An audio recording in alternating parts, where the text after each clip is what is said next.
Arc Elba bisa jadi salah satu yang paling epic dalam kisah One Piece. Apalagi kalau benar Uranus bakal menghancurkan pohon Adam sendiri. Hubungan Uruk dengan Elba juga menarik. Kalau dia memang punya koneksi dengan teknologi kuno dari ras-ras tersebut dan juga dari Sandora, bisa jadi dia punya peranan lebih dari yang kita kira nantinya. Apalagi dengan kemampuannya yang bisa mengubah rasa sakit jadi kekuatan kan, dia bisa jadi karakter kunci di tengah kekacauan yang terjadi. Lalu soal Sang, wah ini makin bikin dunia One Piece terasa lebih seru lagi. Kalau dia memang keturunan V Garland dan punya saudara kembar Shamrock tersebut, itu bisa mengubah cara kita melihat selama ini cerita itu berjalan. Apakah saudaranya punya tujuan yang berbeda dan sekuat Akagami sendiri? Apakah mereka berdua tahu soal kebenarannya masing-masing?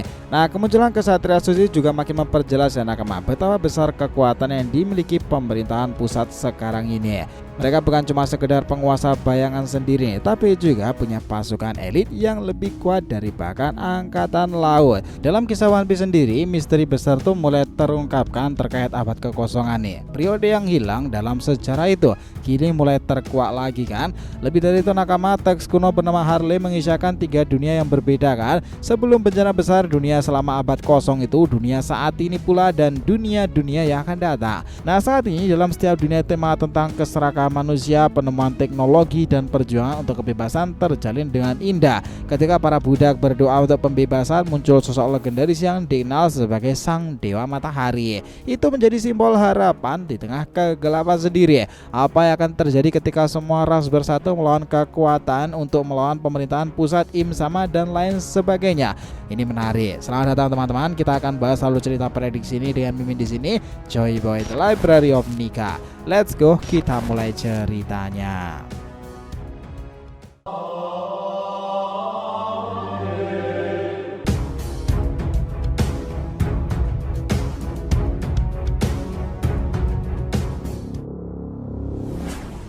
Oh ya, biar terus bisa berinteraksi dengan kalian ya, subscribe dan bantu ramein video ini nakama. Selain Joy Boy The Library of Nika untuk One Piece, jangan lupa nih subscribe 3 channel kita yang lainnya ya. RTV Media Team untuk Solo Leveling dan Boruto nih, Saga Boruto to Blue Vortex untuk Boruto Fan Fiction, Shonen Odyssey untuk anime, manga, dan juga manhwa lainnya. Kita tunggu kalian juga muncul di sana ya. Jadi kita mulai masuk ke pembahasannya. Jadi itu gini nakama, teori Elbaf dan peran Uruk dalam kisah One Piece itu pada akhirnya akan saling terkait sih. Dalam perjalanan penuh misteri di kisah One Piece sendiri, teori menarik muncul mengenai Arc Elbaf yang memang sedang berlangsung sekarang itu. Teori ini tidak hanya menyoroti puncak pohon Adam yang diyakini menyimpan rahasia besar, tapi juga mengaitkan dengan karakter Uruk nih, yang mungkin memiliki peranan penting dalam akhir ceritanya. Sejak awal ya ada anggapan bahwa Uranus, senjata kuno yang sangat kuat itu akan menghancurkan pohon Adam kan. Itu bukan sekedar kehancuran biasa. Ada dugaan bahwa peristiwa itu akan memicu serangkaian kejadian yang mengarah pada konflik besar, mirip dengan konsep Ragnarok dalam mitologi Nordik. Dalam konteks ini, Uruk ini juga dikenal sebagai Mad Monk yang bisa memiliki peranan sangat signifikan sebagai biksu tersebut ya. Uruk dan juga keterkaitannya dengan Elbaf sendiri. Uruk yang berasal dari Pulau Langit itu memiliki latar belakang yang menarik. Sebagai seorang ras berkan sendiri itu, ia memiliki koneksi dan teknologi kuno yang mungkin berasal dari puncak pohon Adam. Teori ini, puncak pohon Adam diyakini sebagai lokasi suci yang memiliki hubungan dengan para dewa nakama, mirip dengan Asgard dalam mitologi Nordik. Uruk dengan kemampuannya yang unik dan latar belakangnya yang misterius itu bisa menjadi jembatan antara dunia manusia dan dunia para dewa. Kekuatannya tersebut tuh akan ikonik tuh. Uruk dikenal memiliki kemampuan mengubah rasa sakit menjadi kekuatan. Ini adalah simbol dari perjuangan dan juga ketahanannya yang sangat relevan sekarang ini dengan tema besar dalam kisah One Piece kan. Ketika Uranus bisa saja menghancurkan pohon Adam ya, kemungkinan besar akan ada banyak kekacauan dan penderitaan. Di sanalah Uruk itu bisa berperan sebagai sosok yang akan sangat berguna, mengubah rasa sakit menjadi kekuatan untuk melawan ancaman yang akan muncul. Itu artinya Uruk memang berpeluang besar akan hadir di Elbaf. Keterikatan dengan teknologi tersebut, Uruk sendiri itu selalu dikait-kaitkan ya, bahwa teknologi ini yang diwariskan dari peradaban Burken sendiri itu dari Sandora pula memiliki potensi untuk mengubah tatanan dunia Elbaf. Uruk sebagai salah satu dari karakter yang memiliki koneksi langsung dengan teknologi ini bisa menjadi kunci mengakses dan memanfaatkan kekuatan tersebut. Ketika konflik besar terjadi akibat kehancuran pohon Adam, dia akan menjadi pemimpin yang mengumpulkan beberapa karakter dan juga ras-ras tertentu bersatu melawan ancaman lebih besar, mungkin melawan pemerintahan pusat kan. Kemampuannya itulah yang mungkin akan bisa diandalkan ditinggalkan. Dan kita ingat pula ya nakama, salah satu sifat yang cukup pendiam, karismatik, mampunya itu akan sangatlah dibutuhkan jika momen-momen krusial itu sudah terjadi di Pulau Elbaf. Sekarang ini teori-teori yang mengatakan jika seseorang yang akan muncul di Elbaf itu kalau nggak Uruk yang juga God Enel kan, keduanya itu sama-sama berterkaitan dan dinantikan di ras para raksasa di negeri tersebut.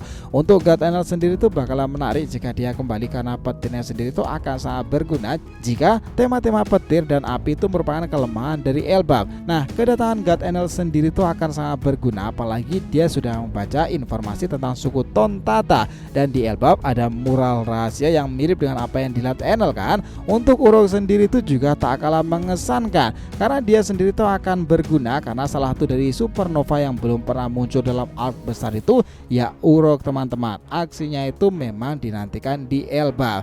Kita ingat bahwa bagaimana perannya itu mungkin akan berhubungan dengan sosok-sosok penting dalam cerita Elbaf sendiri, entah untuk mengungkap ras Lunarian sendiri loh. Karena ingat jika Joy Boy berhubungan dengan ras Lunarian, maka Uruk sendiri akan berpotensi berguna untuk mengungkapkan sejarah-sejarah lama sendiri. Kayaknya dari bagian supernova yang lain, Uruk itu memang memiliki peranan yang sangatlah berbeda tuh dibandingkan yang lainnya. Selain itu ada juga informasi-informasi kabar yang sudah berhembus. Informasi tentang teori yang paling mengguncang adalah mengenai asal-usul Akagami. Selama bertahun-tahun banyak berspekulasi bahwa dirinya bukan bajak laut biasa sih memang. Penampilannya yang selalu rapi, sikap penuh wibawa sendiri itu, dan ternyata itu sering berinteraksi dengan seseorang di luar sana, pemerintahan pusat dan juga bajak laut. Nah, kita ingat bahwa sang sendiri itu dianggap berasal dari keluarga Vigarland kan, yang tak lain adalah keturunan naga langit. Hal itu sudah terkonfirmasi setelah terungkapkan fakta bahwa ia adalah putra dari Vigarland Garli, sosok memiliki potensi penting dalam pemerintahan dunia dan sebagai bagian dari Gorosei. Ingat ya, kebenaran itu semakin diperkuat dengan kisah di masa lalu di mana sang sendiri ditemukan dalam sebuah peti harta karun oleh Goldie Roger di insiden God Valley kan. Fakta ini sudah menjadi spekulasi lama, terutama setelah dalam booklet spesial film Red itu disebutkan bahwa sang berasal dari tempat itu. Kemunculan Garli memiliki kemiripan wajah dengan sang dan juga Shamrock sendiri. Karena sekarang ini sosok yang juga disebutkan mirip sekali dengan sang itu adalah Shamrock, saudara laki-lakinya. Kejutan memang tak berhenti sampai di situ. Nah, salah satu informasi lain yang sudah beredar itu di kalangan penggemar yang terungkap kebenarannya, sang memang memiliki saudaranya. Di chapter 1133-1134 diperkenalkan seorang karakter yang mirip sekali dengan Akagami Sang, tapi tanpa luka di wajahnya. Ia juga sudah mengkonfirmasi jika sang itu adalah saudaranya. Informasi ini menarik karena kekuatan dari Shamrock sendiri itu juga sama-sama mengesankan. Jika sang memiliki kemampuan mitologi dari Griffon sendiri pedangnya tersebut, maka Shamrock dengan mitologi Cerberus, anjing berkepala 3 itu. Mengesankan sih jika kedua itu bakalan kembali lagi dan bertemu di Elbaf. Karena sepertinya ya nakama, Oda Sensei itu sengaja membentuk karakter baru yakni Shamrock sebagai sisi antagonis dari sang sendiri sebagai villainnya ya. Karena itu akan sangat berguna pada pertempuran selanjutnya. Dragon sendiri sudah mengatakan jika para kesatria suci itu sudah bergerak, itulah lawan dari Revolutionary Army yang sebenarnya. Nah, itulah yang mulai dinantikan. Kedatangan kembali mereka di Elbaf menjadi daya tarik setelah Loki sekarang ini juga sudah terbebas kan. Informasi ini juga ditambah bahwa Shamrock sendiri itu juga sudah disuruh kembali ke Marijua sana ya untuk ngebantu peristiwa yang disebabkan pihak revolusi. Namun sekarang di Elbaf ditinggalkanlah 3 orang kesatria suci, Gunko, Sommer dan juga Gillingham. Itu akan sangat menarik jika sang sendiri sudah tahu kabar jika Loki sudah dibebaskan oleh Luffy Zoro. Nah, jika itu terjadi dan ia tahu bahwa salah satu kemampuan tempur dari seorang pemerintahan pusat turun ke Elbaf, harusnya karena masalah-masalah tertentu bisa aja sang itu akan muncul lagi bersama dengan para pasukan terbaiknya. Al Elbaf juga memperkenalkan sesuatu yang sangat penting dalam memahami sejarah dunia, yaitu perpustakaan burung hantu. Ini bukan sekedar perpustakaan biasa sih, melainkan tempat yang menyimpan peninggalan Ohara, termasuk catatan-catatan yang berkaitan dengan abad kekosongan. Banyak menduga bahwa Elbaf memegang kunci penting membuka sejarah dunia. Nah, teori yang kini terbukti benar, Al Elbaf menjadi salah satu bagian paling penting dalam perjalanan One Piece sendiri kan. Bukan hanya karena pertempuran besar Ragnarok akan terjadi di sana, tetapi karena kemunculan seperti buku Harley sendiri, mural yang ada di Elbaf, dan kebenaran informasi tentang pohon ada. Semua misteri tentang Elbaf akan akan berterkaitan dengan kisah-kisah masa lalu 800-an tahun silam. Joy Boy sendiri sang dewa matahari, itulah yang menarik di negeri para raksasa sendiri. Hal ini bisa menjadi pemicu perang besar yang menyerupai Ragnarok, ngebawa dunia ke titik krisis yang belum pernah terjadi sebelumnya kan. Kekacauan tersebut menjadi daya tarik tersendiri. Uruk dengan kekuatan uniknya dan koneksi dengan teknologi kuno dapat memainkan peran penting sebagai jembatan antara dunia manusia dan hidup dunia para dewa. Itulah yang menarik di Elbaf sendiri, karena di sana juga dikenal sebagai negeri para dewa kan, apalagi di tingkatan paling atas dunia matahari.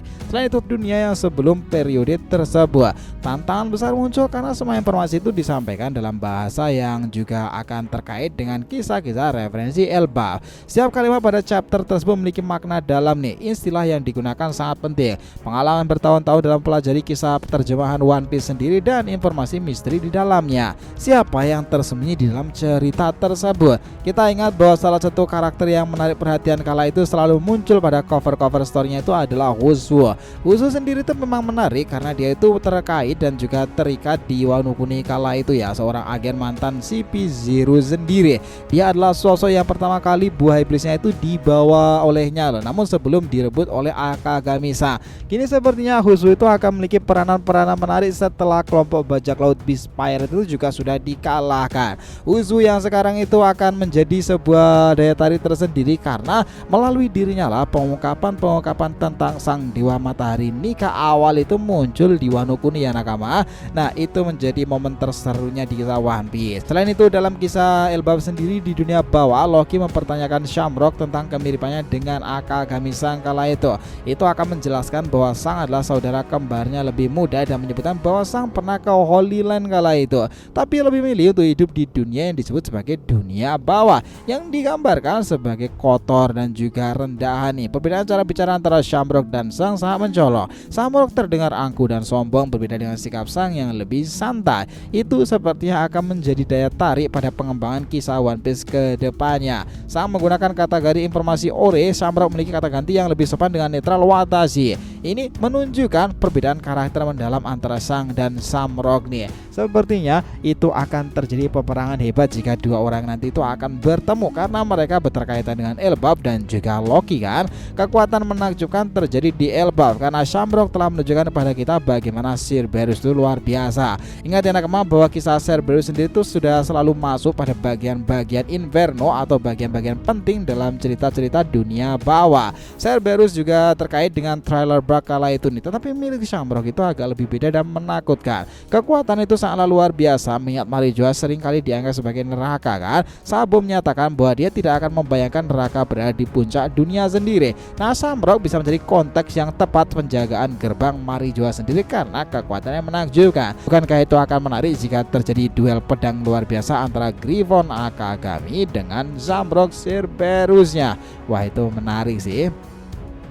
Selain itu dijelaskan bahwa informasi tentang Mythical Zone itu memang sangatlah mengesankan. Makin kesini buah iblis itu yang selalu diinformasikan dan dibicarakan itu adalah tentang buah iblis tipe Mythical Zone. Sekarang itu Logia, Paramecia dan juga Zoan sendiri itu memang menarik ya teman-teman. Tetapi untuk konteks Mythical Zone itu benar-benar mengesankan karena orang-orang penting sudah bermunculan dan biasanya orang-orang yang bermunculan tersebut rata-rata sekarang pengguna Mythical Zone. Entah dari Kesatria Suci sendiri, Gunko dan juga Sommer sendiri atau bahkan Gillingham sendiri dan juga Luffy serta beberapa orang-orang pengguna Mythical Zone memang selalu mengesankan. Kita ingat bahwa di Elbaf itu berbagai macam kejadian sudah terjadi. Mural yang mengungkapkan sejarah juga sudah muncul kemarin-kemarin kan. Desa Elbaf menyimpan semua teka-teki, merayakan bagaimana irama nikah itu akan menjadi penggambaran seru di chapter mendatang. Perpustakaan library tersebut yang informasinya tentang terkait dengan burung hantu itu sepertinya akan mengungkapkan hal-hal besar selain buku Morley dan juga informasi-informasi tentang catatan kuno. Nah, kita ingat buku itu sangatlah tua dan juga berdebu ya, sehingga membuat Chopper aja batuk ketika ngebacanya. Tetapi di balik semuanya terdapat catatan informasi yang akan sangat berguna untuk info dari Nico Robin tentang masa depan. Ingat betul bahwa 3 dunia itu terpisah loh dalam ceritanya. Nah, buku ini dibagi menjadi 3 bab yang masing-masingnya menggambarkan 3 dunia tuh. Dunia pertama adalah sebelum bencana besar pertama. Dunia kedua adalah dari bencana pertama hingga abad kekosongan. Dunia ketiga adalah masa kini. Menariknya ini juga mencocokkan dengan Elbaf yang memiliki 3 dunia yang dinamai sama dengan dunia dalam cerita buku Harley. Dunia pertama menggambarkan sebuah bumi yang dipenuhi dengan api. Manusia terjebak dalam keinginan dan mulai mengeksploitasi kekuatan matahari terlarang. Konteks ini bumi merujuk pada planet secara keseluruhan, membuka kemungkinan bahwa dalam kisah One Piece sendiri bisa jadi adalah versi dari bumi kita sendiri kan. Ini masih spekulatif, tetapi informasi tentang One Piece sendiri seperti diinformasikan bahwa itu terkait dengan planet Nibiru loh teman-teman. Mengesankan. Ingat betul bahwa beberapa chapter ke belakang dan pertama itu diceritakan manusia menemukan Mother Flame itu sendiri yang merupakan versi Oda dari kekuatan nuklir. Penemuan itu membawa kemajuan teknologi luar biasa, tetapi juga menyebabkan keserakan yang mengakibatkan kehancuran fatal. Mural yang ditemukan menggambarkan peradaban sangat maju di mana manusia membangun gedung-gedung tinggi dan mesin raksasa. Seiring dengan kemajuan itu muncul kesenjangan makin besar antara kaya dan miskin. Para budak berdoa dan pembebasan tersebut sebagai jawabannya. Sebagai informasi, sebagai pengharapannya adalah sosok Nika kembali. Kemarahan Earth God atau dewa bumi sendiri itu menyebabkan bencana besar yang mungkin merujuk pada serangan nuklir yang menghancurkan dunia pada nantinya. Ingat bahwa dunia kedua yang dikenal sebagai abad kekosongan menggambarkan kebangkitan kembali kehidupan setelah kehancuran kan. Nah, dalam periode itulah teknologi kuno mulai ditemukan kembali. Devil Fruit diciptakan. Namun penemuan kembali Mother Flame hanya memperburuk keadaan konflik itu. Imu menggunakan kekuatan Uranus untuk menghancurkan pulau-pulau. Mural yang menggambarkan peristiwa itu menunjukkan bagaimana para malaikat berusaha melarikan diri dari banjir, menciptakan pulau-pulau langit. Di tengah semua itu, Joy Boy muncul sebagai harapan banyak orang lagi. Namun sayangnya dia tidak dapat memenuhi semua janjinya. Itulah kenapa pertarungan yang akan datang sangat menarik. Dunia ketiga menggambarkan masa depan yang penuh dengan harapan tersebut. Luffy dan sekutunya Loki mungkin salah satunya di bawah ras tertentu bersatu melawan Imu yang berusaha menyelamatkan dunia sekali lagi. Mural itu menunjukkan berbagai karakter yang akan bergabung dalam perjuangannya kan, termasuk Shirahoshi, Momonosuke, mungkin Loki salah satunya samping tersebut. Pesan terakhir dari mural itu adalah harapan dari kebangkitan matahari yang baru. Pada akhirnya Elbaf akan terkait dengan informasi besar ini. Nah, dalam informasi tersebut akan terdapat beberapa hal-hal menarik dalam kisah Elbaf ke depannya nakama, karena sekarang ini kejadian-kejadian itu semakin seru lagi. Keadaan makin kacau balau ketika Summer menggunakan kekuatannya dan membuat bayangan-bayangan ketakutan dari anak-anak. Semuanya akan terjadi sekelumit cerita menarik di Elbaf nanti sampai perang Ragnarok. Jadi kalau mau disimpulkan dengan kema bahwa chapter terbaru One Piece tidak hanya mengungkapkan lapisan-lapisan baru dari mitologi yang telah lama bersembunyi, tapi juga berbagai pengungkapan tentang mural-mural tersebut dan juga informasi buku Harley. Informasi dengan kedatangan para kesatria suci Shamrock, Gunko dan juga Gillingham sendiri yang mengacau di Elbaf itu akan menghadapi tantangan-tantangan besar ketika para legenda sudah bermunculan. Gaban, Luffy dan juga beberapa karakter lain akan dimunculkan pula. Dan sekarang yang bikin heboh, Loki sudah bebaskan. Kebebasannya akhirnya menggunakan Ragnirnya lagi, sebuah palu seperti Mjolnir yang memiliki kekuatan petir yang merupakan salah satu kelemahan dari Elbaf. Petir dan matahari adalah kelemahannya, dan itulah menarik nakama. Keadaan kekacauan di dunia baru itu sepertinya puncak dari segala pertarungan yang akan membuat kehebohan besar dalam kisah perlautan itu adalah di pulau bajak laut raksasa besar itu, Elbaf nakama semuanya. Kalian sepakat tentang bagaimana hipotesa itu berjalan? Jadi telah tadi ya pembahasan kita mengenai apa yang terjadi pada kisah One Piece ke depannya. Terima kasih banyak telah menonton cerita ini sampai akhir. Jika kalian punya pendapat, langsung aja komentar di bawah dan kita akan usahakan respon, oke? Sampai jumpa di video selanjutnya nakama, dan Joy Boy Sang Nika telah kembali ke peradaban One Piece.